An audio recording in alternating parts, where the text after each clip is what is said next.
कल्पना कीजिए किसी बहुत बड़ी ग्लोबल कॉर्पोरेशन में आखिरी राउंड का इंटरव्यू चल रहा है। हाँ, और जो कैंडिडेट है उसका रेज्यूमे एकदम परफेक्ट है। बिल्कुल, दुनिया की सबसे टॉप यूनिवर्सिटीज की डिग्री है उसके पास।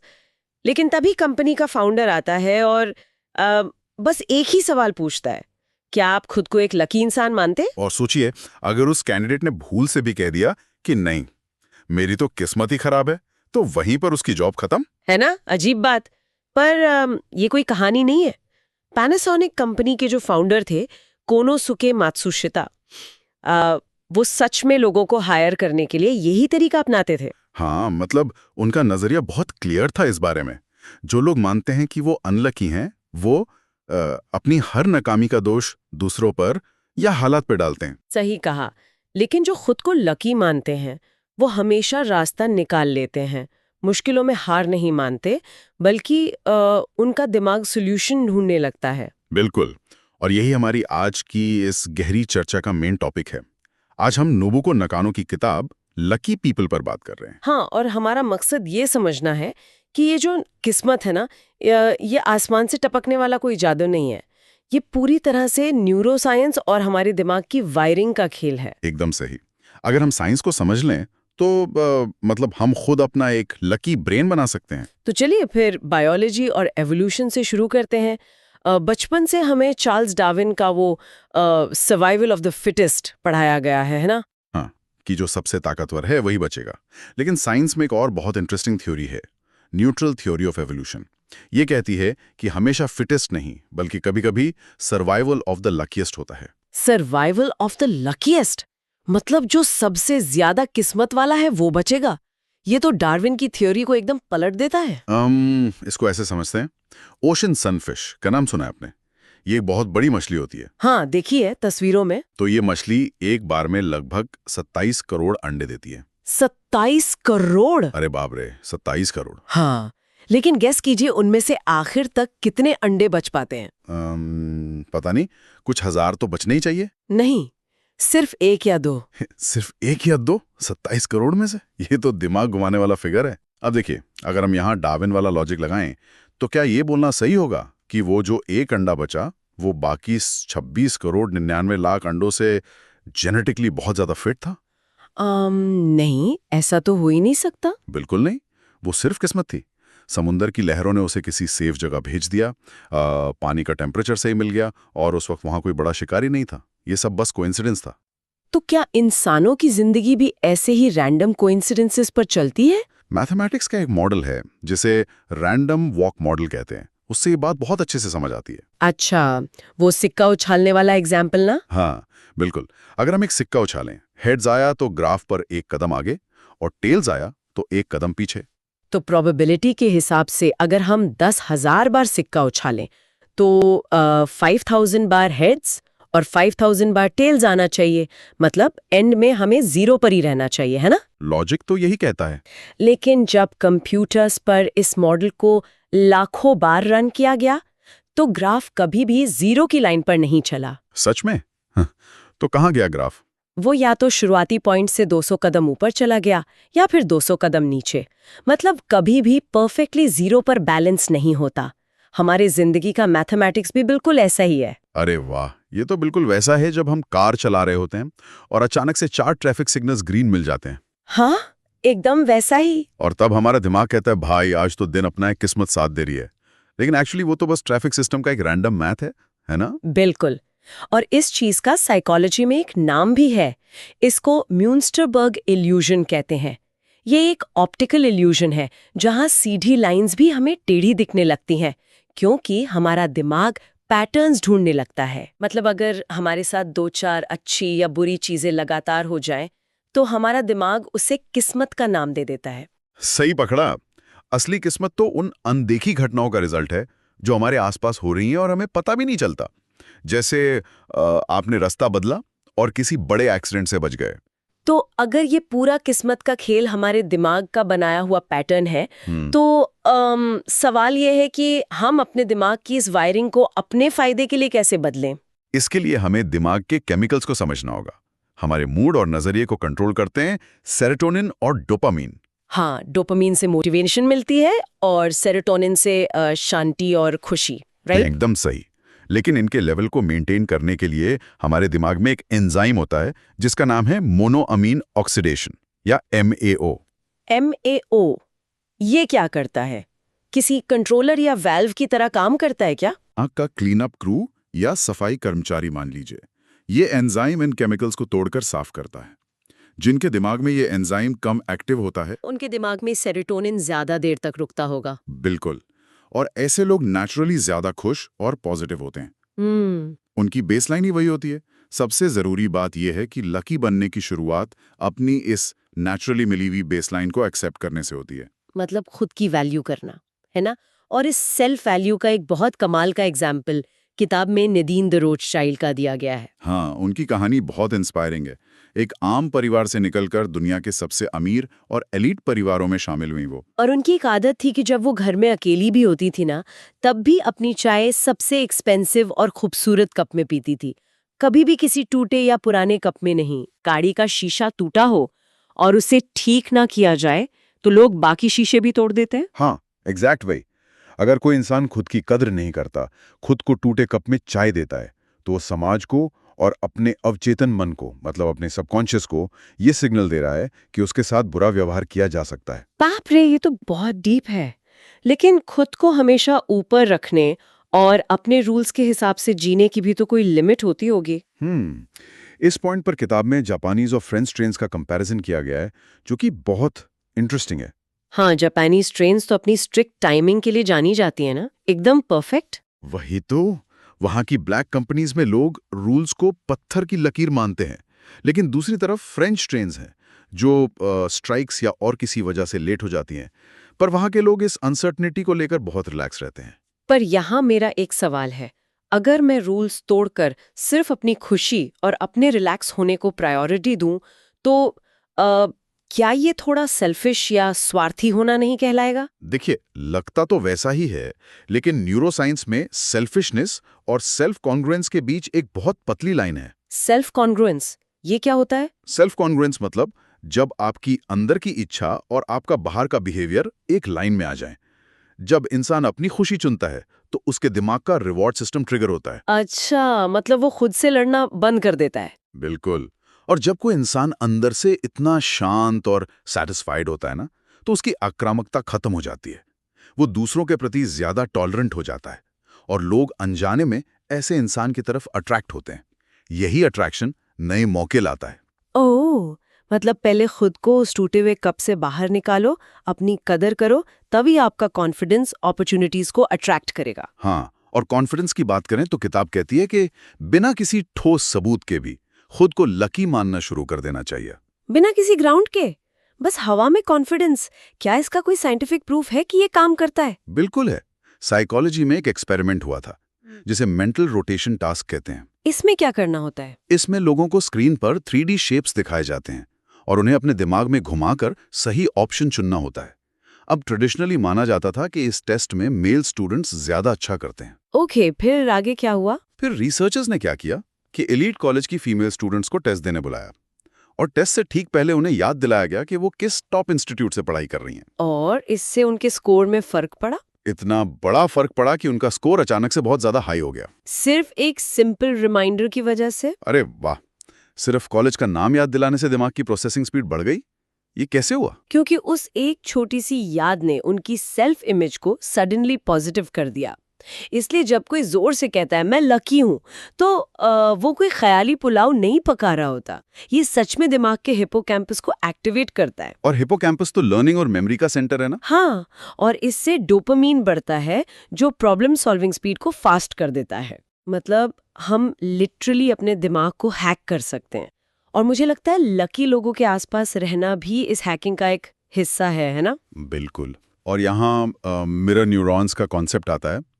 इटली में जैकोमो रिजोलाटी ने बंदरों पर एक एक्सपेरिमेंट किया था। हाँ, वो मूंगफली वाला एक्सपेरिमेंट। हाँ, जब एक बंदर मूंगफली उठाता था तो जो दूसरा बंदर सिर्फ उसे देख रहा था, उसके दिमाग में भी एग्जैक्टली वही मोटर न्यूरॉन्स फायर होते थे जैसे कि वो खुद वो मूंगफली उठा रहा हो। बाप रे, मतलब देखने भर से दिमाग वैसे रिएक्ट करता है। इंसानों का दिमाग भी इसी मिररिंग पर काम करता है। अगर आप ऐसे लोगों के साथ रहते हैं जो रिस्क लेने से नहीं डरते, तो आपके मिरर न्यूरॉन्स ऑटोमेटिकली उनकी मेंटालिटी को कॉपी करने लगते हैं। वैसे रिस्क की बात आई है तो मुझे ये पूरा सेटअप किसी वीडियो गेम जैसा लगता है। Video game?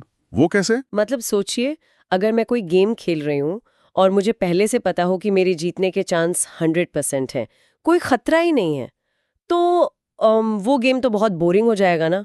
थोड़ा रिस्क ही तो दिमाग को फोकस में रखता है। क्या बात है, आपने तो एकदम न्यूरोसाइंस वाला एनालॉजी दे दिया। एनिमल्स पर किए गए एक्सपेरिमेंट्स भी यही साबित करते हैं। सच में? कैसा एक्सपेरिमेंट? कबूतर और बंदरों को 2 ऑप्शंस दिए गए।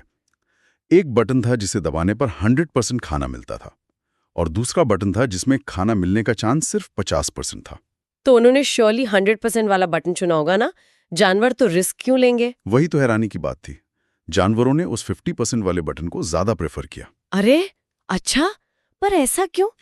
क्योंकि हमारे दिमाग का डोपामीन सिस्टम 100% गारंटी में उतना एक्साइट नहीं होता जितना वो अनसर्टेनिटी और हल्के रिस्क में होता है। यही न्यूरोलॉजी हमें नए रास्तों पर चलने के लिए पुश करती है। ठीक है, तो मतलब मैंने अपने दिमाग को हैक कर लिया, खुद को लकी मान लिया और रिस्क भी लेने लगी। लेकिन किस्मत सिर्फ मेरे अकेले रूम में तो नहीं चमकेगी ना। हाँ, सोसाइटी में जाना पड़ेगा। वही तो, जब मैं अपना ये लकी माइंडसेट लेकर दुनिया में जाती हूँ जहाँ इतना कंपटीशन है, तब ये सब कैसे काम करेगा? ये बहुत अच्छा सवाल है। यहाँ बात पर्सनल ब्रेन से आगे बढ़कर सोशल ब्रेन पर आ जाती है। इवोल्यूशन में होमो सेपियंस और निएंडरथाल्स का स्ट्रगल इसका सबसे बड़ा सबूत है। निएंडरथाल्स तो फिजिकली बहुत ताकतवर थे ना हमारे मुकाबले। बहुत ज्यादा। लेकिन एंड में जीत किसकी हुई? हमारी, यानी होमो सेपियंस की। और इसका रीजन था हमारा बड़ा फ्रंटल लोब। इसने हमें कॉम्प्लेक्स सोसाइटी बनाना, कोलैबोरेट करना और एक दूसरे की मदद करना सिखाया। मतलब जो सिर्फ अपनी फिजिकल ताकत पर डिपेंडेंट थे, वो खत्म हो गए। बिल्कुल। इसको बायोलॉजी में ओवर अडेप्टेशन का खतरा कहते हैं। किताब में अफ्रीकन ब्लैक राइनोसेरॉस का बड़ा अच्छा एग्जाम्पल है इस पर। हाँ, वो गेंडे जिनकी चमड़ी बहुत मोटी और सींग बहुत खतरनाक होते हैं, उनका तो कोई शिकारी ही नहीं होता जंगल में। वही प्रॉब्लम थी। उन्होंने खुद को उस एनवायरनमेंट के हिसाब से इतना परफेक्ट और ताकतवर बना लिया था कि उन्हें लगने लगा उन्हें किसी की जरूरत ही नहीं है। अच्छा, और फिर क्या हुआ? जब इंसान ने मॉडर्न हथियारों के साथ वहां एंट्री ली, तो उन गिंडों के पास सर्वाइव करने का कोई सोशल सिस्टम नहीं था। वो एक एक करके मारे गए। इसलिए कहते हैं better is better than best. 100% winner बनने की कोशिश आपको रिजिड बना देती है।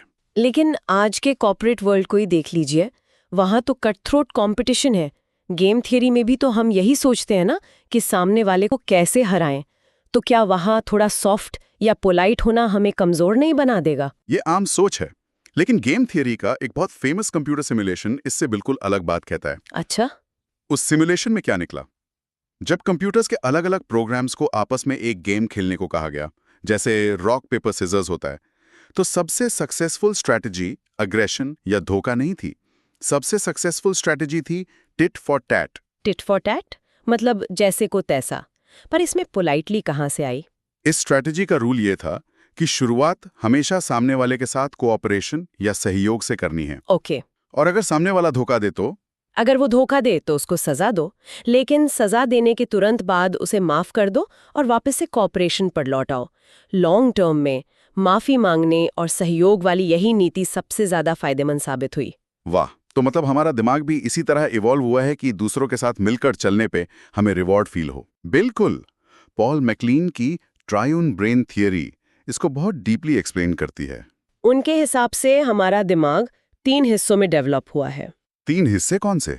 सबसे पुराना है रेप्टिलियन ब्रेन, जैसे छिपकली का दिमाग, जो सिर्फ फाइट और फ्लाइट और सर्वाइवल के बारे में सोचता है। उसके ऊपर है पेलियोमेमेलियन ब्रेन, जो इमोशंस हैंडल करता है। और सबसे नया है नियोमेमेलियन ब्रेन। और ये नियोमेमेलियन ब्रेन क्या करता है? ये लॉजिक, कोऑपरेशन और दूसरों का भला सोचने के लिए बना है। जब हम अपने किसी राइवल या दुश्मन की सफलता के लिए अच्छा फील करते हैं, तो हम अपने उस पुराने डर वाले रेप्टिलियन ब्रेन से बाहर निकलकर नए दिमाग का यूज कर रहे होते हैं। इससे हमारा अपना स्ट्रेस लेवल कम होता है। एल्ट्रुइज्म या परोपकार का न्यूरोसाइंस तो सच में हैरान करने वाला है। मुझे वो MRI स्कैनर वाली स्टडी याद आ रही है। हाँ, जहाँ रिसर्चर्स ने देखा कि किसी इंसान को जब कैश पैसे मिलते हैं तो उसके दिमाग का एक हिस्सा, जिसे स्ट्रिएटम कहते हैं, वो एक्टिव हो जाता है। और सबसे मजेदार बात ये थी कि वही हिस्सा तब भी उतनी ही तेजी से चमक रहा था जब उस इंसान की सच्ची तारीफ की जा रही थी। बिल्कुल। किंग एडवर्ड एथ ने जो वॉलेस सिम्पसन के लिए अपना राजपाट छोड़ दिया था, वो शायद इसी न्यूरोलॉजिकल इफेक्ट का नतीजा था। तारीफ और इम्पोर्टेंस मिलना दिमाग के लिए किसी नशे से कम नहीं है। और सिर्फ तारीफ पाना ही क्यों, दूसरों की देखभाल करने से भी तो हमारी ब्रेन कैपेसिटी बढ़ती है ना। वो मार्मोसेट, बंदरों और चूहों वाला मजे एक्सपेरिमेंट। हाँ, वो एक्सपेरिमेंट तो प्रूफ है इस बात का। पर रुकिए, एक लॉजिकल सवाल है यहाँ। बच्चों की देखभाल करने से तो इंसान थक जाता है, उसकी एनर्जी ड्रेन होती है, तो ये चूहों और बंदरों की याददाश्त कैसे तेज कर रहा था? यही तो मैजिक है न्यूरोसाइंस का। जो नर बंदर और चूहे बच्चों की देखभाल कर रहे थे, उनके दिमाग में ऑक्सीटोसिन हार्मोन बहुत हाई लेवल पर रिलीज हो रहा था। ओ, ऑक्सीटोसिन, लव हार्मोन जिसे कहते हैं। हाँ, इस हार्मोन ने ना सिर्फ उनका स्ट्रेस कम किया, बल्कि उनके दिमाग में नए न्यूरॉन्स बनाने की प्रोसेस को स्पीड अप कर दिया। इस वजह से भूल भुलैया में रास्ता याद रखने की उनकी कैपेसिटी बाकी सिंगल जानवरों से कहीं ज्यादा थी। क्या बात है। किताब में यूनिक्लो कंपनी का भी एक केस है ना, जहां उन्होंने डिसेबल्ड लोगों को हायर किया था। हाँ, और उन्होंने नोटिस किया कि इससे पूरी टीम के अंदर ऑक्सीटोसिन का लेवल बढ़ा होगा, क्योंकि स्टोर में बाकी एम्प्लॉइज की कस्टमर सर्विस और एम्पैथी में अचानक से बहुत इंप्रूवमेंट आ गया। तो समरी ये है कि दूसरों की भलाई सोचने और उनकी केयर करने से हम एक्चुअली मेंटली तेज और शांत बन रहे हैं। एकदम सही। और जब दिमाग शांत होता है, तभी हम मुश्किल वक्त में गेम में टिके रह सकते हैं, जिसे हम स्टेइंग इन द गेम कहते हैं। यही किस्मत का शायद सबसे बड़ा राज है। बिल्कुल। जेके रोलिंग का एग्जाम्पल लीजिए। उन्हें लगातार बार पब्लिशर्स ने रिजेक्ट किया था। अगर वो 12वीं बार के बाद गिव अप कर देती, तो क्या आज उन्हें लकी कहा जाता? कभी नहीं। एक और एग्जाम्पल है जापानी साइंटिस्ट मसातोशी कोशिबा का। उन्हें न्यूट्रिनो की खोज के लिए नोबेल प्राइज मिला था। और इंटरेस्टिंग बात यह है कि वो अपने करियर के एकदम एंड में थे, रिटायर होने वाले थे ना। हाँ, लेकिन वो फील्ड में टिके रहे। साइंस में एक बहुत प्यारा वर्ड है सेरेंडिपिटी, मतलब अनजाने में कोई बहुत अच्छी चीज ढूंढ लेना।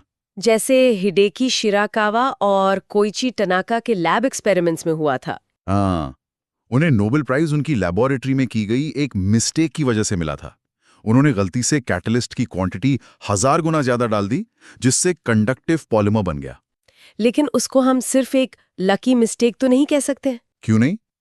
क्योंकि किस्मत उन पर इसलिए मेहरबान हुई क्योंकि वो उस दिन लैब में मौजूद थे।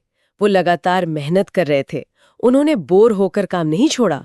बहुत सही पॉइंट पकड़ा आपने। और ये याद रखना जरूरी है कि हमारा दिमाग बहुत जल्दी बोर होने के लिए ही डिजाइन हुआ है। सच में? ऐसा क्यों? जैसे जब हम कोई नई लैंग्वेज सीखना शुरू करते हैं, स्टार्टिंग के 2-4 दिन बड़ा मजा आता है, लेकिन फिर सिर्फ ग्रामर के रूल्स पढ़कर दिमाग सुन्न होने लगता है। हाँ, और तभी लोग क्विट कर देते हैं। तो इस बोर्डम से बचने का न्यूरोलॉजिकल तरीका क्या है? दिमाग को लगातार नया स्टिमुलेशन देना। पढ़ने का तरीका बदलिए, उस लैंग्वेज के गाने सुनिए, किसी अनजान इंसान से बात करने की कोशिश कीजिए। जो लोग अपने गोल को दिमाग के लिए मजेदार बनाए रखते हैं, वही आखिर तक टिकते हैं। और सफर में जब ऐसे झटके लगे, जहां सब कुछ डल और मुश्किल लगने लगे, तब प्रार्थना यानी प्रेयर का साइंस काम आता है। हाँ, और यहाँ प्रार्थना का मतलब रिलीजन से नहीं है, ये एक स्टेट ऑफ माइंड है। बुद्धा ने अपने कजन देवदत्ता के लिए प्रार्थना की थी, जबकि वो उनकी जान लेना चाहता था। और दलाई लामा भी तो कहते हैं ना कि हमारे दुश्मन ही हमारे सबसे बड़े टीचर होते हैं। न्यूरोलॉजी में इसका सीधा असर दिखता है। जब आप किसी ऐसे इंसान के लिए भी पॉजिटिव इमोशन रखते हैं जिसने आपका बुरा किया हो, तो आपके ब्लड में कोर्टिसोल हार्मोन का लेवल तुरंत गिर जाता है। कोर्टिसोल मतलब स्ट्रेस हार्मोन, राइट? जो हमारी इम्यूनिटी वीक करता है। बिल्कुल। इसके बदले में दिमाग बीटा एंडोर्फिन प्रोड्यूस करता है। ये एक नेचुरल पेन किलर है और हमारी बॉडी को अंदर से हील करता है। ये तो बिल्कुल मेडिसिन वाले प्लेसिबो इफेक्ट की तरह हो गया ना, जहां सिर्फ ये विश्वास कि मैं ठीक हो रही हूँ, बॉडी को सच में ठीक करने लगता है। हाँ, और इसका उल्टा भी उतना ही सच है, जिसे नोसिबो इफेक्ट कहते हैं। अगर आप हमेशा डर और नेगेटिव सोच में रहेंगे, तो बॉडी में असली बीमारी के सिम्टम्स आने लगते हैं। हमारी सोचना हमारी बॉडी की केमिस्ट्री चेंज कर देता है। अगर हम इसको वापस उस रैंडम वॉक मॉडल से कनेक्ट करें जो हमने शुरू में डिस्कस किया था, तो पिक्चर एकदम क्लियर हो जाती है। हाँ, ग्राफ हमेशा ऊपर नीचे होगा, ये मैथ्स का बेसिक रूल है। लेकिन अगर ग्राफ के नीचे जाने पर यानी खराब हालत में हम कॉर्टिसोल बढ़ा लें और हार मान लें तो क्या होगा? हम उस पॉजिटिव ट्रेंड को हमेशा के लिए मिस कर देंगे जो आगे हमारा वेट कर रहा था। क्या बात है। किस्मत असल में मैथ्स की प्रोबेबिलिटी और न्यूरोलॉजी के पेशेंस का एक कॉम्बिनेशन है। तो इस पूरी किताब और साइंस का आखिरी निचोड़ क्या निकलता है? इसका सबसे बड़ा और पॉजिटिव मैसेज है न्यूरोजेनेसिस और ब्रेन प्लास्टिसिटी। इसका मतलब है कि उम्र चाहे जो भी हो, इंसान अपने दिमाग की वायरिंग बदल सकता है। तो लकी बनने की प्रैक्टिस कैसे करें हर दिन? सिंपल चीजें हैं। सुबह की धूप लीजिए, उससे सेरोटोनिन बढ़ेगा। रात को सोने से पहले दिन भर की अच्छी चीजों को याद कीजिए। किस्मत कोई ऐसी चीज नहीं जो जन्म के टाइम किसी लॉटरी में मिल गई हो। ये एक प्रैक्टिस है। यानी हमारी छोटी छोटी आदतें, अपने आप को वैल्यू देना, थोड़ा रिस्क लेना और दूसरों के लिए एम्पैथी रखना, यही वो चाबियां हैं जो हमारे लिए अनएक्सपेक्टेड मौके खोलती हैं। और जब आप रोज ये करते हैं तो आपकी न्यूरॉन्स ऑटोमेटिकली रीवायर होकर हमेशा के लिए एक लकी ब्रेन बन जाते हैं। शेयर करना चाहूंगी। हाँ बिल्कुल, बोलिए। देखिए, अगर एक अकेला इंसान अपनी सोच को बदलकर, दूसरों का भला सोचकर और अपने ब्रेन केमिकल्स को कंट्रोल करके खुद को लकी बना सकता है, तो जरा एक कदम पीछे हटकर सोचिए। अगर कोई पूरा समाज या कोई देश कलेक्टिवली अपने दिमाग को इसी एम्पैथी और कोऑपरेशन के लिए ट्रेन कर ले तो क्या होगा? That is a profound thought. है ना? क्या हम इंडिविजुअल किस्मत से आगे बढ़कर सच में एक लकी सोसाइटी बना सकते हैं जहां बदकिस्मती की कोई जगह ही ना बचे? शायद हमारी किस्मत सिर्फ इस बात पर डिपेंड नहीं करती कि हम अकेले क्या करते हैं, बल्कि इसमें भी है कि हम एक दूसरे को किस नजरिए से देखते हैं। इस विचार के साथ आज की इस गहरी चर्चा को यहीं समाप्त करते हैं।